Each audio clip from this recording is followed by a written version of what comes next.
चलते आज हमें जो है ऑनलाइन क्लासेस में कक्षा 10 का पहला पार्ट भोजन और मानव स्वास्थ्य फूड एंड ह्यूमन हेल्थ के बारे में अध्ययन करेंगे, जो कि बोर्ड एग्जाम में 4 अंक के इस अध्याय से प्रश्न हमको देखने को मिलते हैं। तो बात करते हैं फूड का तात्पर्य है भोजन। और भोजन क्या है भाई? भोजन की अगर हम बात करें तो कोई भी सजीव जिसकी समस्त शरीर में होने वाली जितनी भी क्रियाएं हैं, उन सभी क्रियाओं का संचालन करने के लिए जिन पदार्थों को सजीव ग्रहण करता है वे सभी पदार्थ भोजन कहलाते हैं। तो कहने का तात्पर्य ये हुआ, किसी भी सजीव की समस्त क्रियाओं का संचालन करने के लिए, किसी भी सजीव की समस्त क्रियाओं का संचालन करने के लिए सजीवों द्वारा जो पदार्थ ग्रहण किए जाते हैं भोजन कहलाते हैं। बात करते हैं अब शरीर की कौन कौन सी क्रियाएं होती हैं। तो सजीव की जो क्रियाएं होती हैं, जैसे पाचन, श्वसन, उत्सर्जन, जनन, ये सब क्रियाएं सजीव अपनी जो है शरीर का सामंजस्य रखने के लिए और शरीर को जो है सुचारू रूप से चालू रखने के लिए इन सभी क्रियाओं को करता है। बात करते हैं भोजन के प्रकार। तो भोजन मुख्य रूप से 2 प्रकार के होते हैं। पहला जो प्रकार है संतुलित भोजन और दूसरा जो प्रकार है असंतुलित भोजन। अब आपने पिछली कक्षाओं में पढ़ा होगा भोजन के बारे में, तो हम यहाँ बहुत छोटे स्तर से, क्योंकि कक्षा 10 की बात है और कक्षा 10 में अगर हम पढ़ें तो भाई कक्षा 6 और 7 में हमको ये भोजन से संबंधित बातें पढ़ाई जाती हैं, लेकिन सिलेबस में होने के कारण यहाँ हम इनको टच करते हुए चलेंगे। तो सबसे पहले अगर हम बात करें तो बात करेंगे संतुलित भोजन। भोजन के मुख्य रूप से 2 प्रकार, पहला संतुलित भोजन और दूसरा होता है असंतुलित भोजन। बात करते हैं संतुलित भोजन, तो ऐसा भोजन जिसमें सभी पोषक पदार्थ उचित मात्रा में उपलब्ध हो। ऐसा भोजन जिसमें सभी पोषक पदार्थ उचित मात्रा में उपलब्ध हो, तो उस भोजन को हम संतुलित भोजन कहेंगे। कैसा भोजन कहेंगे? संतुलित भोजन। अब बात करते हैं संतुलित भोजन तो कहेंगे, लेकिन एक शब्द आया है पोषक पदार्थ। तो पोषक पदार्थ क्या है? तो शरीर के विभिन्न संगठक ही पोषक पदार्थ कहलाते हैं, या भोजन के जितने भी संगठक होते हैं, भोजन को बनाने में जो अवयव काम आते हैं वे सभी अवयव पोषक पदार्थ कहलाते हैं। जैसे हम बात करते हैं कार्बोहाइड्रेट, वसा, प्रोटीन, खनिज लवण, विटामिन आदि, जल, इसके अंदर आहारी रेशे और अन्य पदार्थ भी आवश्यक पोषक पदार्थों के अंतर्गत आते हैं।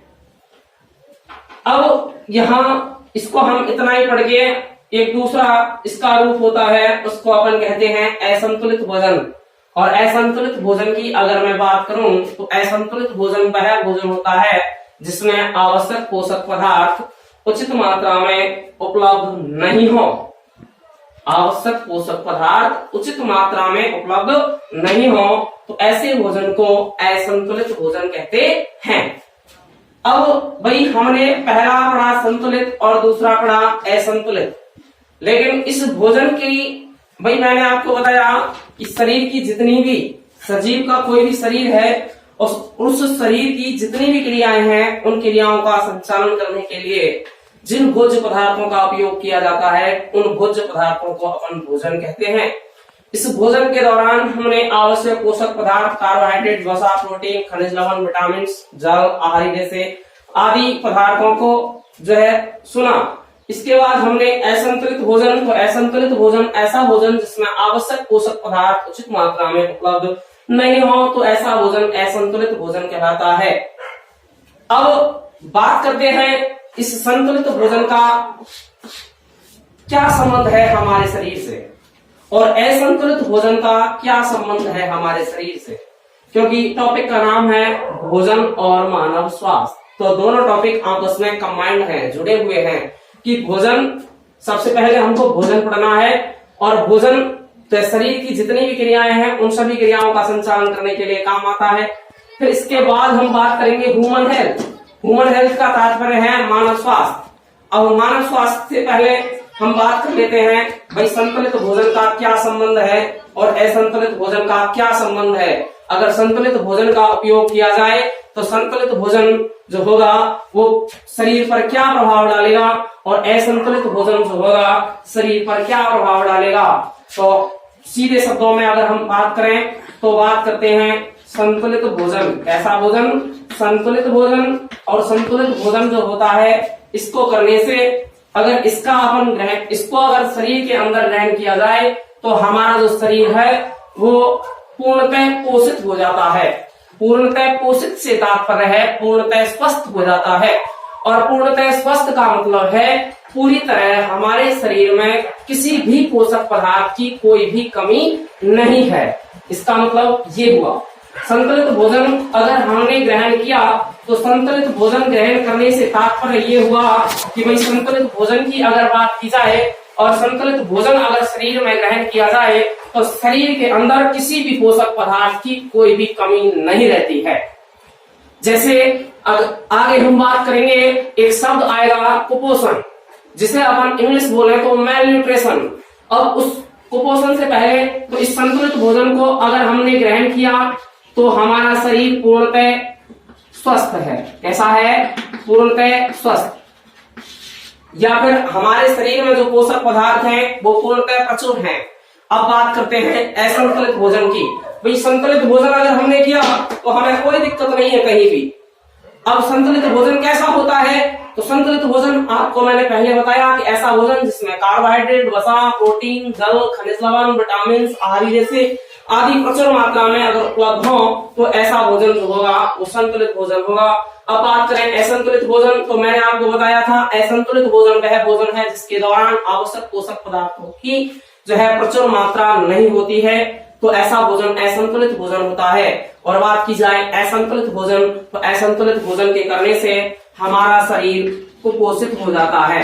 क्या हो जाता है? कुपोषित। अब जब हमारा शरीर कुपोषित होता है तो कुपोषित को अगर हम कहें तो बीमार, और इसको भी कहें तो अस्वस्थ, और अस्वस्थ या फिर कहें तो रोगी। अब इसका भाई क्या उपाय है? कुपोषण का क्या उपाय होगा? भाई क्यों हो रहा है? पहले इसका कारण हमें पता चला कि हमने असंतुलित भोजन को उपयोग में लिया। तो असंतुलित भोजन क्या था? असंतुलित भोजन जो था वो वह भोजन था जिसके दौरान पूर्णतः प्रचुर मात्रा में आवश्यक पोषक पदार्थ नहीं थे। तो आवश्यक पोषक पदार्थ जब नहीं है तो उस भोजन में किसी न किसी पोषक पदार्थ की कमी होगी, और जब उस भोजन में आवश्यक पोषक पदार्थ की कमी होगी तो भाई हमारे शरीर में भी उस पोषक पदार्थ की कमी होगी। इसके बाद हम थोड़ा सा आगे चलते हैं, और आगे चलने के बाद हमें एक शब्द मिलता है कुपोषण। क्या मिलता है भाई? कुपोषण। अब कुपोषण में हम कई तरह के कुपोषण करते हैं। जैसे अपन बात करें प्रोटीन कुपोषण, विटामिन कुपोषण,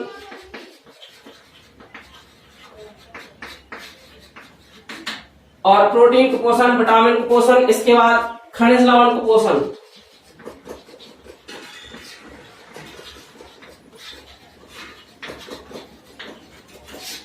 खनिज लवण कुपोषण, ये तीनों कुपोषण जो है इनका हम बारी बारी से तीनों का अध्ययन करेंगे। इसके बाद इनमें भी अपन को देखेंगे अपन प्रोटीन की कमी से हमारे शरीर को कौन से रोग होता है, उन रोगों के क्या लक्षण होते हैं, इन सब की चर्चा हम बारी बारी से करेंगे। इसके बाद देखेंगे विटामिन कुपोषण, इसके बाद देखेंगे खनिज लवण। खनिज लवणों के अंतर्गत आयोडीन आता है, सोडियम आता है, पोटेशियम आता है। ये सभी जो है इन अगर पोषक तत्वों की हमारे शरीर में अगर कमी रह जाती है तो हमारा शरीर कैसी प्रतिक्रिया करता है या हमारे शरीर पर क्या प्रभाव पड़ता है।